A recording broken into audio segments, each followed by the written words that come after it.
नमस्कार दोस्तों, आप सभी का स्वागत है आपके अपने चैनल आशीष चिकना में। तो बात कर रहे थे आपके पास ये टॉपिक, आपके पास सीरीज चल रही है एमएससी की, जो आपके पास सीरीज चल रही थी नेट जेआरएफ की सीरीज चल रही थी। उसके लिए हम आज एक टॉपिक लेके आए हैं आप लोगों के लिए।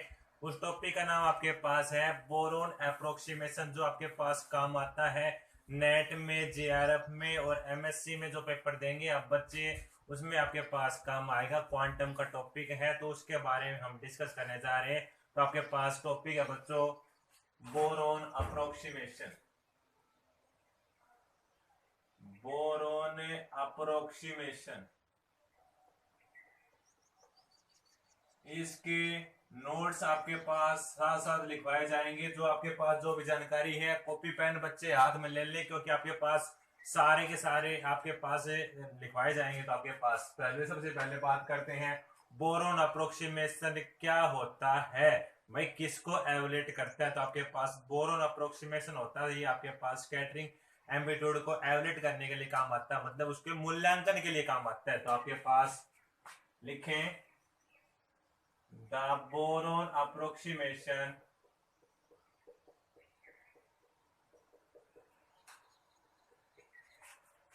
evaluate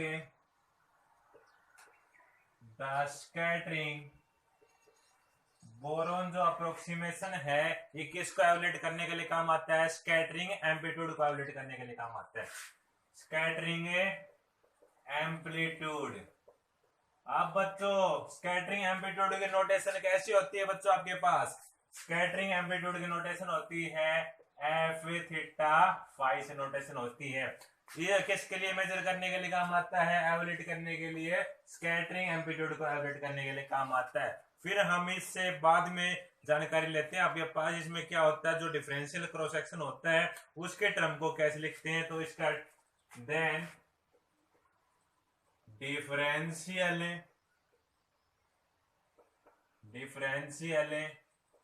क्रॉस सेक्शन की जो टर्म है उसको कैसे लिखते हैं, इसके अनुसार आपके पास है एफ थीटा और फाई है।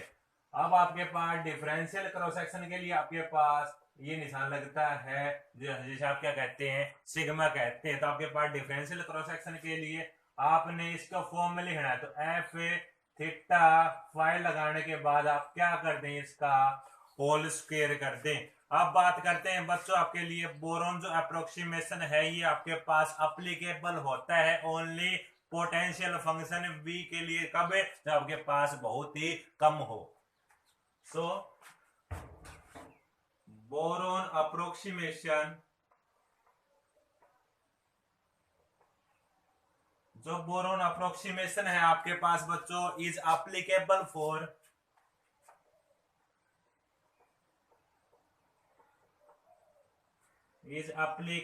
फॉर स्मॉल, किसके लिए, आपके पास स्मॉल पोटेंशियल फंक्शन के लिए, फॉर स्मॉल पोटेंशियल फंक्शन के लिए। अब पोटेंशियल फंक्शन नोटेशन आपके पास बच्चों v होती है, क्या होती है आपके पास v होती है। अब हम उससे आगे स्टेप करते हैं, यहां तक आपने लिख लिया होगा। अब बात करते हैं, आपके पास समझ में भी आ गया होगा। अब बात करते हैं टोटल जो वेव फंक्शन है आपके पास स्कैटरिंग की जो प्रॉब्लम है उसके अकॉर्डिंग आप क्या लिखेंगे। तो आपके पास लिखे point the total wave function of scattering, आपके पास the total wave function of scattering. Scattering के द्वारा आपके पास जो टोटल वेव फंक्शन है, कब, जब आपने पॉइंट सोर्स लिया है, when take a point source, जब आपने पॉइंट जो सोर्स आपके पास लेते हैं आर से, उसको आपने लिया आर डैश मानना है, उसके अकॉर्डिंग आपने क्या लिखना है, वेव फंक्शन लिखना है। तो वेव फंक्शन लिख रहे हैं आपके पास, वेव फंक्शन आपके पास साई से होता है। अब आपने इसके अकॉर्डिंग लिखना है। सबसे पहले आपके पास क्या आता है बच्चों, e की पावर आयोटा के आर, फिर माइनस का साइन आता है। फिर क्या आता है बच्चों आपके पास m आवर में 2 पाई h कट का स्क्वायर, फिर आपके पास इंटीग्रेशन का क्या आता है, निशान आता है। फिर आपके पास जो ग्रीन फंक्शन होता है वो आपके पास आर, जो आपके पास आर है और आर डैश आप लेके चल रहे हैं। उसके बाद आपके पास क्या होता है, क्या क्या लिया है, पोटेंशियल भी लिया, तो आपके पास पोटेंशियल भी लगा दें यहाँ पे, जो आपने लिया है ना वही आपने लगाना है। तो पोटेंशियल आपने आर डबल डैश। उसके बाद बच्चों आपने क्या लिया है, इसके अंदर है वही साई फंक्शन भी लिया है, तो आपके पास इसके अकॉर्डिंग ये लगाना है। अब आपके पास डी टाउ डबल डैश, इसको नाम दे दिया, इक्वेशन संख्या 1 दे दी। अब आपके पास नेक्स्ट स्टेप आता है नाउ रिप्लेसिंग। आपने रिप्लेस करना है इसमें, आर की जगह आपने आर डैश रिप्लेस करना है इन इक्वेशन 1, जो आपके पास इक्वेशन 1 है। सो वी गेट, उसके बाद बच्चों क्या प्राप्त होगा देखें आप, psi are is equal to ई की पावर आर्टा के आर डैश, क्योंकि आर की जगह हम आर डैश पुट कर रहे हैं टोटल इक्वेशन के अंदर, 2 पाई एच कट का स्क्वायर जी आपके पास r dash r double dash V r double dash, फिर आपके पास psi r double dash d tau double dash. ये आपके पास यहां तक आपको क्लियर हो गया होगा। अब बात करते हैं आपके पास जो ग्रीन फंक्शन है इसकी वैल्यू क्या होती है, वो हम करते हैं। आपके पास जो ग्रीन फंक्शन की वैल्यू और देखिए बच्चों, ये तो आपके पास यहां तक था, यहां तक नोट करें। अब मैं इससे आगे आपके पास बता रहा हूं, तो इससे आगे आपके पास देखें, इससे आगे आपने क्या लिखना है इसके अंदर, क्योंकि आपके पास बहुत इंपॉर्टेंट आर्टिकल है आपका as a point of view, quantum के पॉइंट ऑफ व्यू से आपके पास बहुत ही इंपॉर्टेंट टॉपिक है, जो आपके पास किसको मेजर करता है, स्कैटरिंग एम्पलीट्यूड को मेजर करता है, बोरोन अप्रोक्सीमेशन। अब हम इसके अंदर आपके पास देखते हैं और क्या पॉइंट आते हैं आपके पास। अब जो ग्रीन फंक्शन होता है तो आपके पास एज वी नो, हम जानते हैं जो ग्रीन फंक्शन की वैल्यू क्या होती है, as we know that the green function, जो ग्रीन फंक्शन होता है बच्चों उसकी क्या वैल्यू होती है आपके पास, जो ग्रीन फंक्शन इसमें क्या है आपके पास जी आर आर डैश है बच्चों, इसकी वैल्यू आपके पास क्या होती है, ए की पावर लगाओ, फिर माइनस लगाओ, फिर आर लगाओ, फिर के लगाओ, फिर आर लगाओ। उसके बाद आपने क्या करना है, आपने डैश लेके चले तो डैश डैश लगा दो यहाँ पे।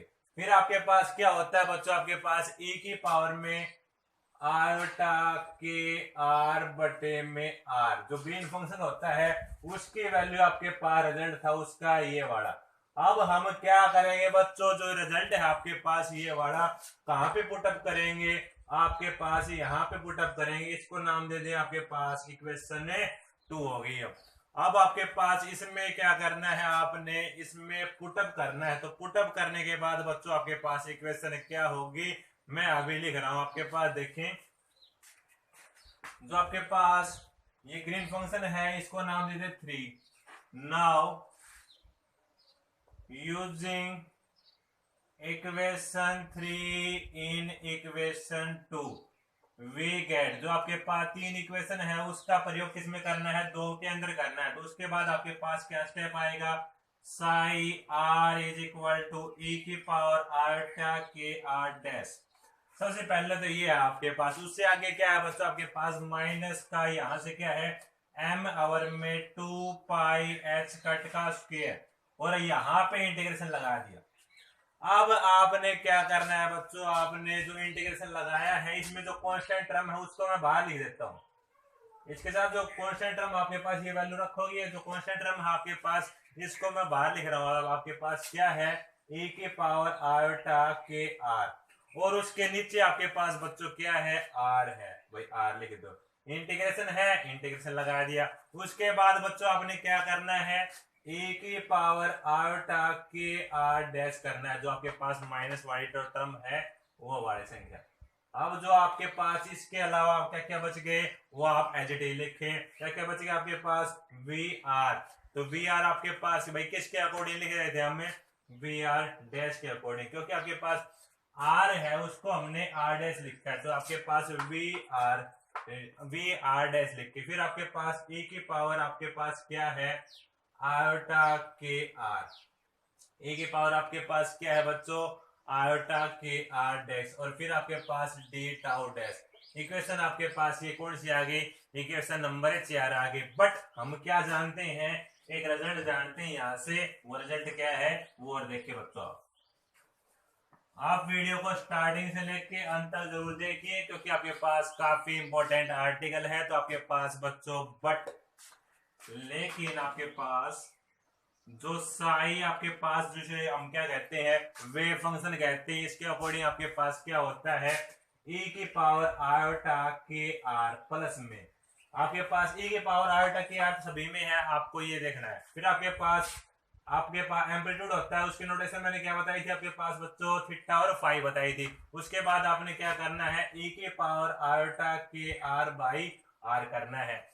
अब बात कर रहे हैं बच्चों आपके पास ये नाम दे दो, इक्वेशन संख्या 5 नाम दे दी। अब करना है, हम जानते हैं आपके पास देयरफॉर अकॉर्डिंग टू फर्स्ट जो बोरोन अप्रोक्सीमेशन है आपके पास स्कैटरिंग एम्पलीट्यूड आपके पास क्या होता है। So the first boron approximation for scattering amplitude के कारण आपके पास फर्स्ट जो बोरोन अप्रोक्सीमेशन है उसकी क्या वैल्यू होगी बच्चों आपके पास, तो उसकी वैल्यू आपके पास होगी एफ ऑफ थीटा फाई, तो नोटेशन होती है इज इक्वल टू आपके पास क्या होगी बच्चों माइनस में एम बटे में 2 पाई एच कट का स्क्वायर, और फिर बच्चों क्या होगा इंटीग्रेशन साइन होगा बच्चों आपके पास, और e के पावर में आपके पास same as it is iota की फॉर्म में होगी आपके पास, और बच्चों के माइनस में के डैश होगी। अब जब आपके पास के माइनस में के डैश आपके पास है यहाँ पे, तो आपके पास और साथ क्या क्या आएगा आपके पास यहाँ पे आर डैश आएगा। अब बच्चों आर डैश साथ में भी क्या आएगा यहाँ पे वी डैश आएगा, और वी डैश साथ में भी आपके पास क्या आया था डी टाउ डैश आया था, तो आपके पास डी टाउ डैश आएगा। ये तो आपके पास कौन सी इक्वेशन हो गई, ये तो आपके पास फर्स्ट बोरोन की इक्वेशन होती है। तो आपके पास फर्स्ट बोरोन इक्वेशन काफी इंपॉर्टेंट है। अब बात कर लेते हैं बच्चों आपके पास जब क्या आता है, देखो ये तो बात होगी आपके पास यहाँ तक फर्स्ट बोरोन अप्रोक्सीमेशन की। अब बात कर लें यदि आपके पास इसका केस क्या आ जाए, फर्स्ट जो बोरोन अप्रोक्सीमेशन है जो इसका रिजल्ट आपके पास, इससे आगे यदि हम लिखना चाहें आपके पास किसकी फॉर्म में, जब तो बच्चों इससे आगे हमारे पास स्कैटरिंग क्रॉस सेक्शन का रिजल्ट क्या आएगा, वो आपके पास क्या होता है स्कैटरिंग क्रॉस सेक्शन का, इससे आगे आपके पास वो कर रहे हैं। तो आपके पास स्कैटरिंग क्रॉस सेक्शन का क्या आएगा वो देखें आप। अब बात करते हैं फर्स्ट बोरोन अप्रोक्सीमेशन का, तो ये आपके पास हो गया। अब बात कर रहे हैं आपके पास जो क्रॉस सेक्शन वाला जो रिजल्ट है आपके पास, वो रिजल्ट क्या आएगा, तो आपके पास hence the scattering cross section, तो आपके पास बच्चों स्कैटरिंग क्रॉस सेक्शन के अकॉर्डिंग क्या आएगा आपके पास, जो स्कैटरिंग क्रॉस सेक्शन होती है बच्चों आपके पास किससे होती है नोटेशन आपके पास, ये आपके पास सिग्मा की नोटेशन होती है, और ये वाली वैल्यू आपके पास जो हम लेके चले थे इसमें m बटे में 2 पाई एच कट का स्क्वायर आप लेके चले थे बच्चों, और उसके बाद में आपने क्या करना है, जो आपके पास जो ये फंक्शन आया है ए की पावर वाला, जो आपके पास क्या करना है इंटीग्रेशन का निशान लगाने के बाद बच्चों क्या करना है e की पावर में क्या क्या रहा है बच्चों आपके पास आयोटा आ रहा है, आपके पास के आ रहा है, के डैश आ रहा है आपके पास, और उसके साथ में क्या आ रहा है बच्चों आपके पास यहाँ पे आर डैश आ रहा है, तो आर डैश लिखे। उसके बाद आपके पास क्या है वी आर डैश आ रहा है, तो वी आर डैश लिखे। फिर आपके पास क्या आ रहा है बच्चों डी टाउ डैश आ रहा है, तो ये लिखे। क्यों, क्योंकि हमने इसका क्या करना है मोड का स्क्वायर, जो मैंने सबसे पहले एक टर्म लिखी थी जो आपके पास psi theta phi is equal to f of theta phi, इसका होल स्क्वायर आया था। ये तो आपके पास था बोरोन अप्रोक्सीमेशन का रिजल्ट था। बट आपके पास कई बार इसकी वैलिडिटी के बारे में और पता कर लेते हैं, तो बोरोन फंक्शन की वैलिडिटी के बारे में और देख लें भाई, इसकी आपके पास वैलिडिटी क्या होती है। तो आपके पास पॉइंट है, ये तो रिजल्ट था। अब आपके पास टॉपिक है validity of boron approximation, validity of boron approximation की क्या करनी है अब आपने वैलिडिटी करनी है। तो वैलिडिटी के अकॉर्डिंग क्या कंडीशन होती है आपके पास वैलिडिटी, तो वैलिडिटी के अकॉर्डिंग आपके पास वैलिडिटी के अकॉर्डिंग क्या कंडीशन होती है बच्चों, आपके पास जो फंक्शन है आपके पास किसका, साई वेव फंक्शन स्कैटर्ड के कारण आपके पास है, वो आपके पास छोटा होता है बच्चों। छोटा किससे होता है आपके पास, साई ऑफ इंसिडेंट, जो आपके पास इंसिडेंट वेव फंक्शन है छोटा होता है। अब बात करते हैं आपके पास स्कैटर्ड, इसका नाम है स्कैटर्ड, इसका नाम आपके पास क्या है, इंसिडेंट है। अब बात कर रहे हैं जो स्कैटर्ड आपके पास फंक्शन है, क्योंकि हमने आर तो लिया ही था आपके पास, तो स्कैटर्ड जो वेव फंक्शन आपके पास वो क्या होगा भाई, कम हो रहा है, तो कम आपके पास क्या हो रहा है, तो इंसिडेंट वाला आपके पास क्या लेते हैं, e की पावर आयोटा के आर लेते हैं। तो यहाँ पे उसकी वैल्यू पुटअप करेंगे, और ये वैल्यू आपके पास किसके बराबर थी बच्चों, आपके पास 1 के बराबर थी। तो आपके पास यहाँ से ये आपके पास स्कैटर्ड वाला है। अब आपके पास जो स्कैटर्ड वाला है फंक्शन आपके पास साई ऑफ स्कैटर्ड, स्कैटर्ड के कारण आपके पास जो फंक्शन है जो आपके पास आर है, यदि हम उसकी वैल्यू आपके पास स्क्वायर के फॉर्म में लिखना चाहें तो आपके पास क्या होगी बच्चों, क्योंकि इसकी जगह तो आपके पास आर या इसकी जगह आपके पास 1 हो गया। अब बात करते हैं आपके पास बट, हम जानते हैं लेकिन हमें क्या पता है आपके पास जो साई आपके पास क्या होता है, स्कैटर्ड के कारण होता है, साई ऑफ स्कैटर्ड आर, उसकी वैल्यू क्या होती है बच्चों, आपके पास साई स्कैटर्ड की वैल्यू आपके पास है एफ ऑफ थीटा और फाई इनटू में आपके पास e के पावर यहाँ पे क्या लग रही है बच्चों, आपके पास आयोटा के आर लग रही है, और बटे में आर है, आयोटा के आर बटे में आर आपके पास स्कैटर्ड वेव फंक्शन का। अब हमने ये जो वैल्यू आपके पास एफ थीटा फाई की वैल्यू है, अब यदि हम इसकी वैल्यू और लिखना चाहें तो वेयर करके आपके पास इसकी वैल्यू, नहीं तो आप यहाँ तक छोड़ सकते हो, यदि आप इसकी वैल्यू लिखना चाहो तो इसकी वैल्यू लिखो आप वेयर करके, देखो तो इसकी आपके पास इसका सिग्निफिकेंस बता रहे हैं फिलहाल, तो इसका सिग्निफिकेंस देखें तो वेयर जो आपके पास एफ ऑफ थीटा फाई का जो फंक्शन है उसकी क्या वैल्यू आएगी बच्चों, आपके पास पहले तो आएगा माइनस का निशान, फिर आपके पास 2 पाई एच कट का स्क्वायर, और बच्चों फिर आपके पास इंटीग्रेशन निशान, जो आपके पास पीछे वाले का जो वैल्यू थी ना वही करनी है, के माइनस में के डैश, फिर आपके पास क्या था फंक्शन आपके पास फिर आपके पास फंक्शन था आर डैश, और आर डैश के साथ में बच्चों क्या था आपके पास, क्या आया था एक वी आर डैश, और फिर क्या आया था बच्चों डी टाउ डैश। ये तो आपके पास किसकी वैल्यू बच्चों, जो आपके पास जो हमने ये लिखा है ना वैलिडिटी के अकॉर्डिंग ये कंडीशन, ये आपके पास स्कैटर्ड वेव की कंडीशन होती है, उसकी वैल्यू आप यहाँ पे पुटअप करें। तो पुटअप करने के बाद ये वाली वैल्यू यदि आपने कहाँ पे पुट की, यहाँ पे पुट की, तो आपके पास स्कैटर्ड के कारण क्या रिजल्ट आएगा वो देखिए यहाँ पे, जो आपके पास ये वैल्यू माइनस में m2 पाई h कट का स्क्वायर, और आपके पास बच्चों e की पावर आयोटा के इंटू के माइनस में के डैश, और फिर आपके पास आर डैश, फिर आपके पास ये डी टाउ डैश बच्चों, फिर आपके पास बच्चों क्या आएगा इंटू में एफ ऑफ थीटा और आपके पास फाई और e की पावर आयोटा के आर बाई आर, ये आएगा आपके पास स्कैटर्ड वेव फंक्शन का, जो आपके पास वैलिडिटी के कारण जो आपके पास बोरन अप्रोक्सीमेशन है इसका रिजल्ट आपके पास। और ये था आपके पास आज का टॉपिक जिसका नाम था बोरन अप्रोक्सीमेशन। हमने क्या चले ग्रीन फंक्शन की वैल्यू आपके पास वहां पुटअप करनी है और आर को आर डैश में कन्वर्ट करना है, और आर डैश को कन्वर्ट करने के बाद फर्स्ट बोरन अप्रोक्सीमेशन आएगा। फिर हमने ओनली रिजल्ट आपके पास माइंड में रखना है स्कैटरिंग क्रॉस सेक्शन का क्या आएगा उसके अकॉर्डिंग हमने बताया। फिर आपके पास वैलिडिटी कंडीशन क्या होती है, जो आपके पास स्कैटर्ड जो वेव फंक्शन है उसकी वैल्यू क्या होती है, कम होती है, किससे कम होती है, आगे इंसिडेंट की क्योंकि ज्यादा होती है। तो आपके पास इंसिडेंट की वैल्यू ये होगी, तो इसकी वैल्यू ये, और ये रिजल्ट आप जानते हो, इसकी वैल्यू आपके पास पीछे से लिखी है ये वैल्यू, यदि हम यहाँ पे पुट करें तो आपके पास यहाँ तक आएगी। ऐसी वीडियो हम आपके लिए लाते रहेंगे। यदि हमारी ये वीडियो आपको पसंद आई हो तो अपने दोस्तों साथ ज्यादा मात्रा में शेयर करें, लाइक करें और हमारे चैनल को सब्सक्राइब करें। धन्यवाद। जय हिंद, जय भारत। आज के लिए आपके लिए इतना ही।